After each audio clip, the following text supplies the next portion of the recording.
안녕, 캣 전업이. 나야, 이 구역의 미친 고양이, 가시캣. 유명한 걸로 유명한 킴 카다시안. 그런 킴이 최근 대중들에게 문매를 맡고 있다고 하는데 한두 번이 아니긴 하지만 무슨 일인지 알아보자냥.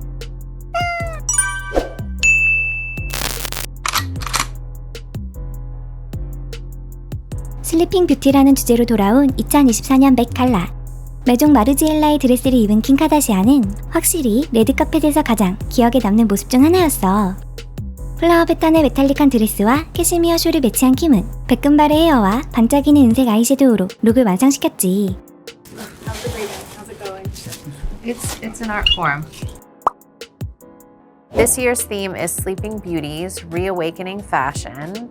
The dress code is the Garden of Time, and when I heard this theme, we kind of just played around with what we thought this meant, and imagining having the best night of your entire life with your most magical person, and you just are in a garden, you've overslept, you wake up after literally the best night of your life, running out, my dress is falling off because it was one of those nights, and I just grab my boyfriend's sweater, run off to make it to where I have to be. It's really the real life me when I go to an event. Phase 1, corset.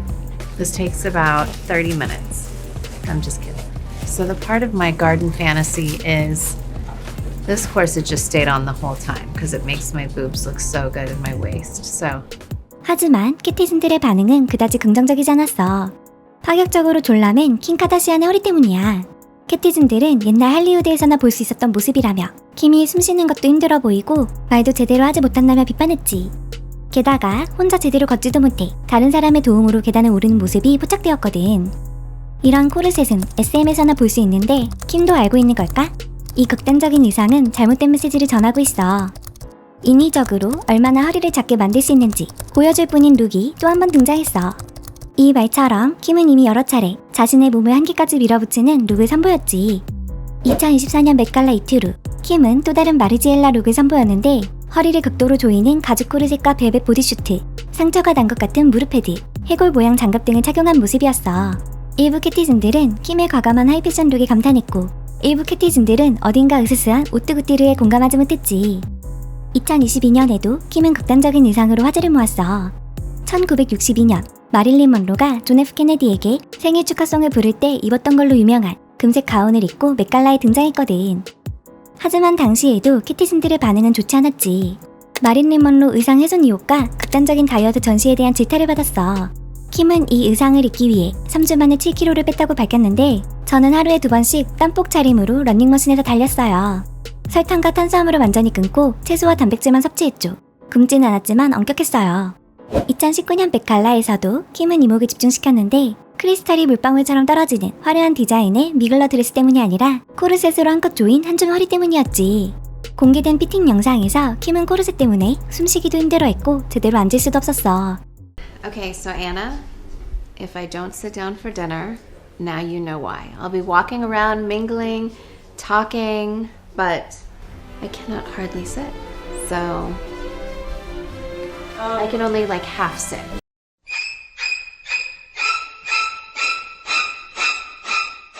I won't be able to pee for about 4 hours. So we're coming up with a plan of what we do in case of an emergency. And there's just no other options. I honestly haven't peed this whole time, you guys. So of course I'm gonna have to pee a million you pee times. very often. I'm interested to see how you get in the car, honestly, in that dress. I asked him to get a stool, so I'll have to stand him. I'm riding in a Sprinter van on the way there with I think a pole, so I can hold on to the pole. Just wish me luck. Just wish me luck. 실제로 킴은 코르셋을 착용하면 호흡이 어렵기 때문에 호흡 기술을 수년에 걸쳐 개발했다고 밝혔어. 호흡 기술을 개발할 정도로 패션에 대한 열정을 불태우는 킴. 앞으로는 어떤 기이한 패션을 선보일까?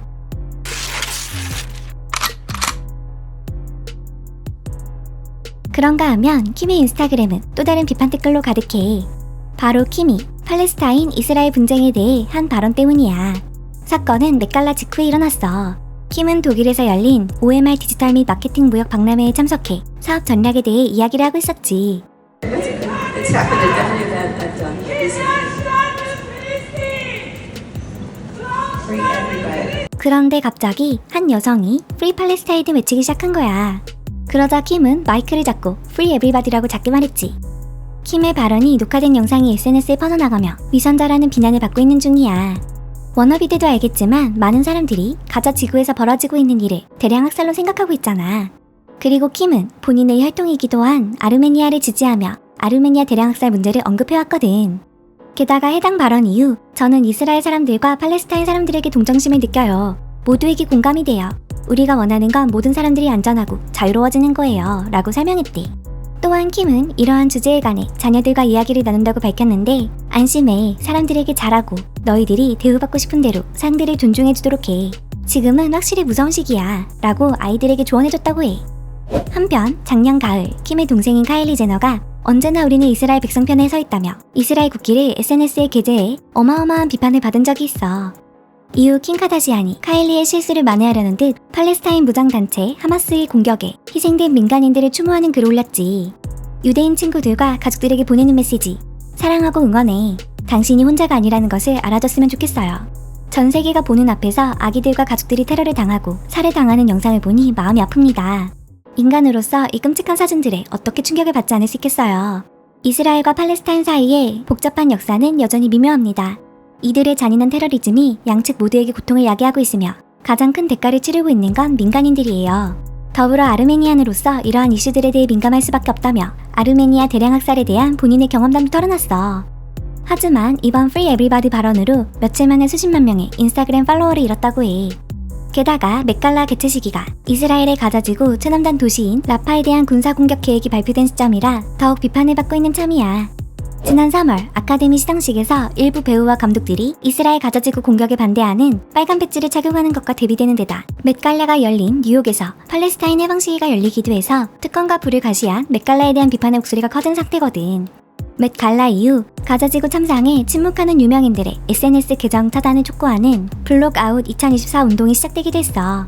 여기엔 킴 카다시안뿐 아니라 셀레나 고메즈, 드레이크, 저스틴 비버, 젠데이아 등의 이름이 올라와 있지. 이 운동을 시작한 레이디 프롬 더 아웃사이드는 이를 디지털 단두대, 디오틴이라고 부르며 도움이 절실한 사람들을 위해 자신이 가진 것을 사용하지 않는 유명인들을 모두 차단해야 할 때라고 밝혔어. 마침내 우리가 킴 카다시안을 차단할 수 있어서 기뻐. 만약 아직도 킴을 팔로우하고 있다면 넌 리러럴리 피치야. 킴이 프리 에브리바디라고 말한 건 킴의 미친 10가지 발언 중 하나야. 킴이 팔레스타인 해방을 듣고 프리 에브리바디라고 말한 건 도대체 무슨 뜻이야? 모든 생명은 소중하다나 마찬가지잖아. 킴이 프리 에브리바디라고 발언한 건 진짜 웃겨. 넌 이미 먹이 사슬의 탑에 있잖아. 아무도 널 해방할 수 없어. 넌 이미 자유야. 이렇게 많은 비판을 받고 있지만 킴은 이에 대해 별 반응을 하지 않고 있는 참이야. 워너비들은 이번 논란에 대해 어떻게 생각해? 엑소엑소 가시캣.